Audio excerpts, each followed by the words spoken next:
afternoon. It's Friday, the 24th of April. I'm Erin Viner, and this is IBA News broadcasting from Jerusalem. The IDF has released a statement that no efforts to harm the security of the people of Israel will be tolerated as forces launched an overnight retaliatory attack on a Hamas position in the northern Gaza Strip after a Qassam rocket fired from the Palestinian territory exploded in the Shar HaNegev Regional Council.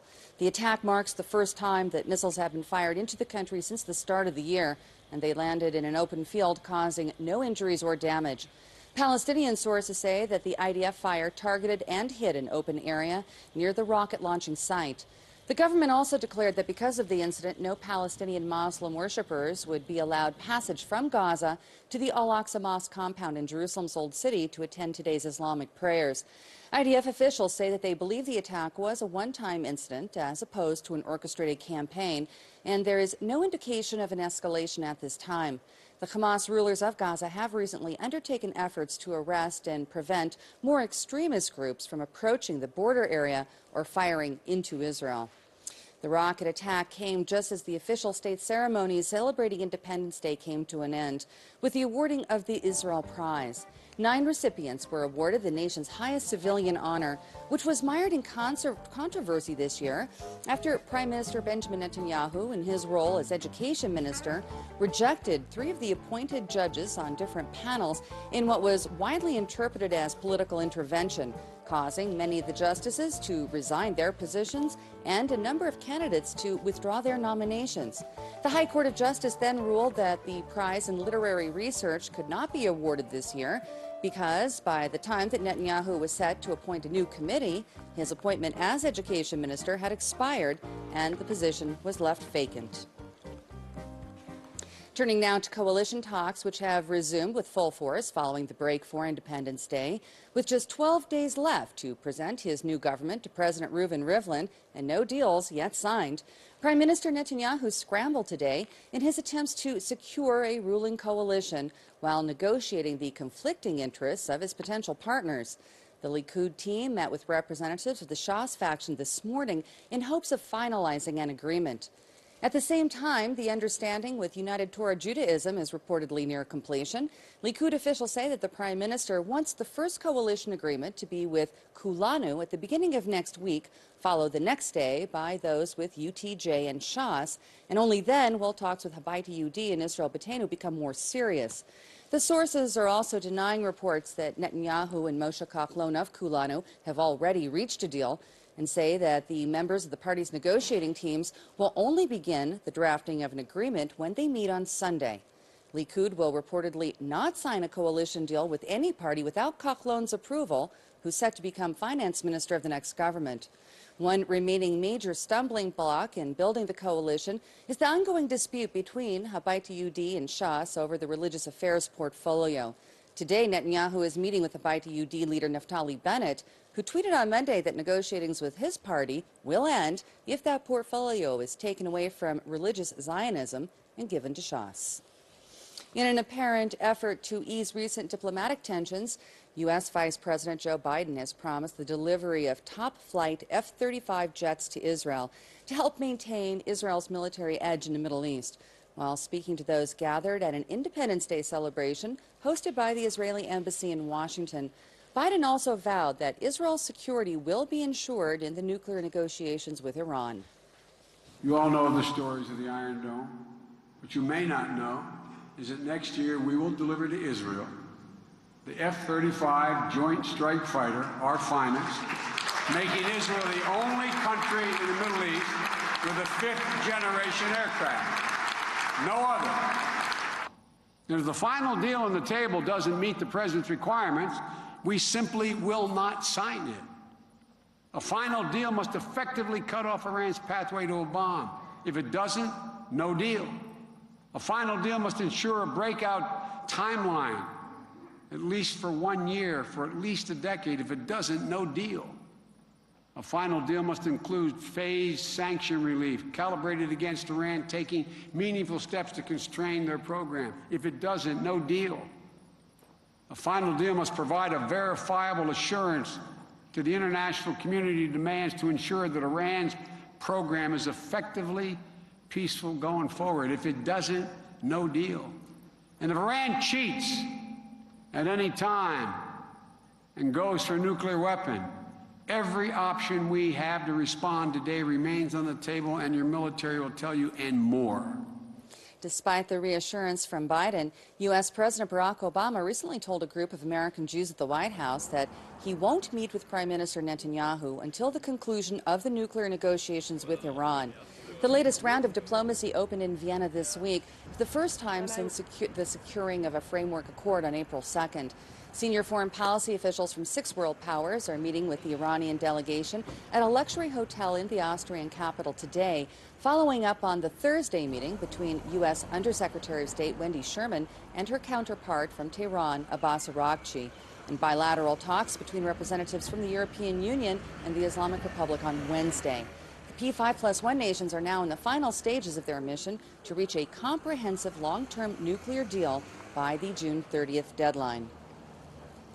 Is President Obama's more carrot, less stick approach to foreign policy viable? That's the question IBA's Ellie Wogelinter asked of Times of Israel editor David Horowitz. I don't think they fit in the same sentence. I don't think you can rule out, first of all, I'm no expert on Cuba, but I don't think you can rule out efforts to reach an accommodation with Cuba if your conclusion is that this is no threat to your country, to your values, to the values you want to support around the world, or that even if the values that Cuba holds are not the values that you share, that they're not out to conquer territory with those values. I think Iran is a completely different case, and I think if one accepts, which by the way, you know, one could argue that Obama does have a doctrine of reaching out carrots rather than sticks and so on. I think you can accept the legitimacy of that in the case of Cuba without accepting it in the case of Iran. Iran is ideologically and territorially rapacious. It is seeking to widen its sway of influence. It is an evil regime. It represses its own people. It seeks to do harm internationally. And to me, at least, you know, the notion that they can be won over, wooed, brought into the family of nations is an essential, fundamental misreading of what makes Iran tick. If that is what Obama thinks, then I think he's wrong, and dangerously wrong. There's no possibility of bringing Iran into the family of nations. I don't think there's any possibility of bringing this regime of Iran into the family of nations. No, their motivations and their imperatives and their sense of what is required of them, their goals, their ambitions, publicly stated. I do not think that sits with any possibility of them being brought into the family of nations. Iran, absolutely. And that's the tragedy, I think, of Obama's approach. Because they were under economic pressure, their regime was in trouble, and if the economic pressure had been maintained, you would have had a choice, right? They would have either, the regime might have risked falling, or it would have had to abandon its nuclear program. In the deal that is emerging, neither of those things is going to happen. They're not having their nuclear program dismantled, and the regime is being cemented in power. That's the tragedy. This will push off the possibility of a different Iran under a different leadership, which could have joined the family of nations. These people running Iran cannot be wooed into what the free world considers acceptable behavior. Is it impossible that the President of the United States does not see the reality of this regime, and he's making this deal because he doesn't know what we're dealing with? Look, either he's, first of all, you know, I'm wrong. Turns out he's right. Turns out Iran turns over a new leaf at the end of June. They say, you know what, actually, you didn't make us dismantle our nuclear facilities, but we're going to anyway, because we've been so impressed by your goodwill, by this change of tone. You know, when that happens, come in here and say, well, David, you were wrong, and Obama was right. I don't think that's going to happen. So yes, I think it is possible that the President of the United States has it fundamentally wrong. I think that when you become the president out of nowhere, and you then get re-elected, you think you're the smartest person in the room. If you then surround yourself with people, as I fear Obama has done, who are not strong enough and independent enough to challenge you, and if you willfully, and I mean, you have to conclude there's some kind of willful blindness, right? It gives me no pleasure to say this. There's some kind of refusal to recognize what you're seeing in front of you. These people are, I mean, I don't sound like a mouthpiece for Netanyahu, but, you know, Iran and Hezbollah carried out those 2 bombings in Buenos Aires in the 1990s. They've killed American troops. They have a terrorist infrastructure around the world. They do the terrible things that they do to their own people. the relentless incitement against not just Israel, by the way, against the United States. What kind of position is that? The supreme leader of Iran is calling out death to America, is whipping up a crowd that calls out death to America, is then saying yes, death to America, is accusing America of lying, is saying America cannot be trusted, and you're trundling along to talks as though that is acceptable? You know, there has to be some kind of either willful blindness or an ideological view that you are refusing to reconcile with reality, and apparently there's no one around who has sufficient influence to say, well, maybe you should rethink this, Mr. President. That seems to me to be the state of affairs, yes. Commemoration of the 100th anniversary of the Ottoman Empire's massacre of as many as 1.5 million Armenians has drawn many world leaders to Armenia today amid increasing defiance of Turkey by the international community to recognize the 1915 killings as genocide. We get more in this report from IBA's R.A. O'Sullivan. Over 1 million Armenians, possibly more, were killed during the First World War. That is not disputed. But for 100 years, the Armenian Christians have said that this was the 20th century's first genocide, and the Turkish army slaughtered them. Muslim Turkey vehemently disputes this, saying the Armenians were killed in battle or died due to the ravages of war. And yet, slowly, the world is coming around to the Armenian view. Last week, the Pope called it a genocide. Just today, the German parliament approved a resolution calling it a genocide. World leaders such as Russia's President Vladimir Putin and France's President François Hollande attended the main memorial service in Yerevan, Armenia, a pure political sign that they back Armenia. And for the first time, an Israeli delegation led by MK Nachman Shai from the Zionist Union attended. Shai said it was time Israel review its position on the matter, and instead of calling it a horrible tragedy, as official policy is now, to recognize it as a genocide. In Jerusalem, members of the Armenian community held a march yesterday to mark this massacre. Church bells rang out as they marched from St. James's Cathedral in the Armenian Quarter to the chapel in a nearby neighborhood. Today is almost 100 years for the Armenian genocide. And we must tell to all the world that even our generation will remember that, and we will never forget it.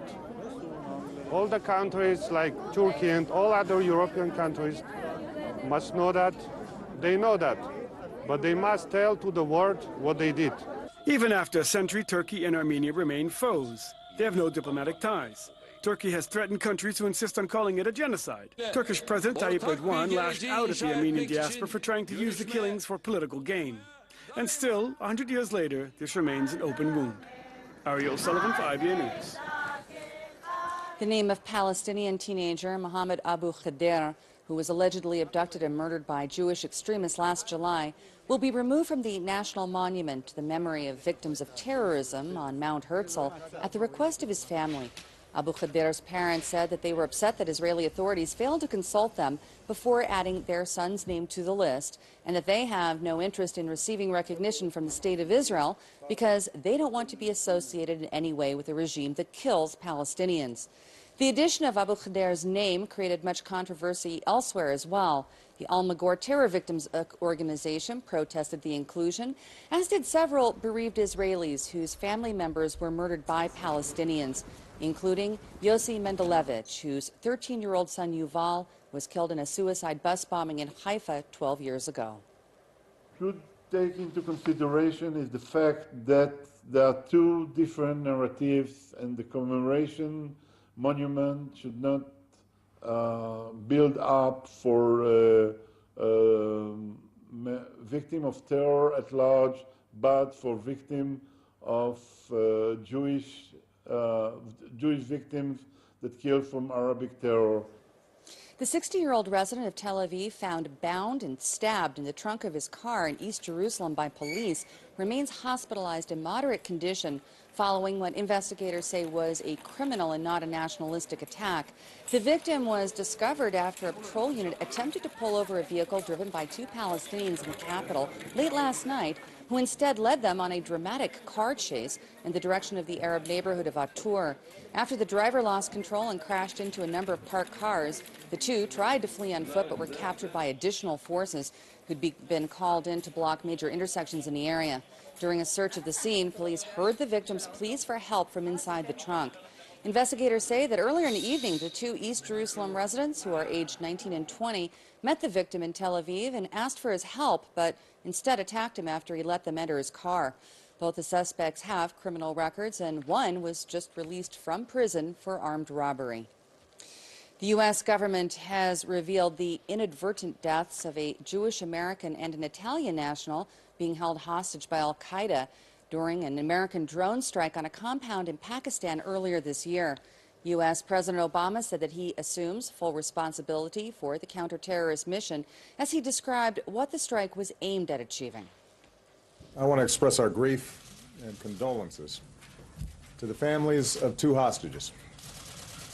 One American, Dr. Warren Weinstein, and an Italian, Giovanni Laporto, who were tragically killed in a U.S. counterterrorism operation. Warren and Giovanni were aid workers in Pakistan, devoted to improving the lives of the Pakistani people. After Warren was abducted by al-Qaeda in 2011, I directed my national security team to do everything possible to find him and to bring him home safely to his family. And dedicated professionals across our government worked tirelessly to do so. We also worked closely with our Italian allies on behalf of Giovanni, who was kidnapped in 2012. Based on information and intelligence we have obtained, we believe that a U.S. counterterrorism operation targeting an al-Qaeda compound in the Afghanistan-Pakistan border region accidentally killed Warren and Giovanni this past January. We believed that this was an al-Qaeda compound, that no civilians were present, and that capturing these terrorists was not possible. And we do believe that the operation did take out dangerous members of al-Qaeda. What we did not know, tragically, is that al-Qaeda was hiding the presence of Warren and Giovanni in this same compound. It is a cruel and bitter truth that in the fog of war generally, and our fight against terrorists specifically, mistakes, sometimes deadly mistakes, can occur. But one of the things that sets America apart from many other nations, one of the things that makes us exceptional, is our willingness to confront squarely our imperfections and to learn from our mistakes. Chilling testimony continues to emerge from the trial of a former Auschwitz guard that opened this week in Germany. Oscar Groening told the Lunenburg State Court that he couldn't imagine that any Jews would leave the death camp in Nazi-occupied Poland alive. The 93-year-old is being tried on 300,000 counts of accessory to the murders of Hungarian Jews over a 48-day period the summer of 1944. The former SS sergeant described in horrific detail how Jews were packed into cattle cars that were brought to the camp, stripped of their belongings, and then most led directly into the gas chambers. He also testified that his first day in Auschwitz, he witnessed another SS guard smash the head of a baby against a wall because the infant was crying. While Groening acknowledged that he shares moral guilt on the first day of his trial, he claims to have never personally harmed a single camp inmate and said that the legal panel of justices will have to determine if he bears criminal guilt. In other regional news, attempts to ease fighting in Yemen are faltering as Shiite rebels press an offensive in the south, and the Saudi-led coalition is intensifying its airstrikes less than 2 days after Riyadh announced intentions to scale back on the campaign. All the sides have declared their willingness to enter talks, but none has taken any steps to end the conflict, and that has so far claimed the lives of more than 1,000 people. Still, the head of the United Nations operations in the Arabian Peninsula nations say that the renewal of such negotiations is inevitable and that behind-the-scenes diplomatic efforts could bring results in the coming weeks. The battle in the Arab world's most impoverished nation is pitting the Iranian-backed Houthi rebels, allied with military units loyal to former President Ali Abdullah Saleh, against the forces of President Abd Rabbu Mansour Hadi, who is supported by the Saudi-led coalition.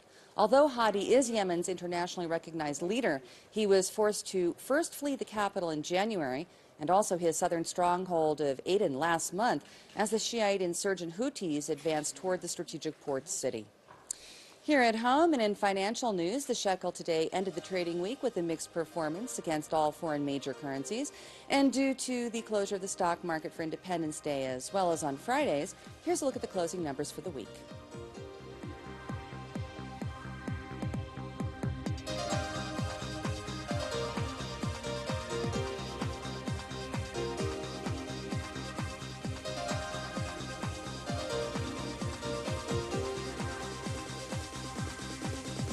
The IBA weather team tells us that tomorrow should be a beautiful day with fair conditions and a significant rise in temperatures. On the downside, though, strong northeasterly winds will continue to prevail along the coast. Here's a look at the forecast over the next 24 hours.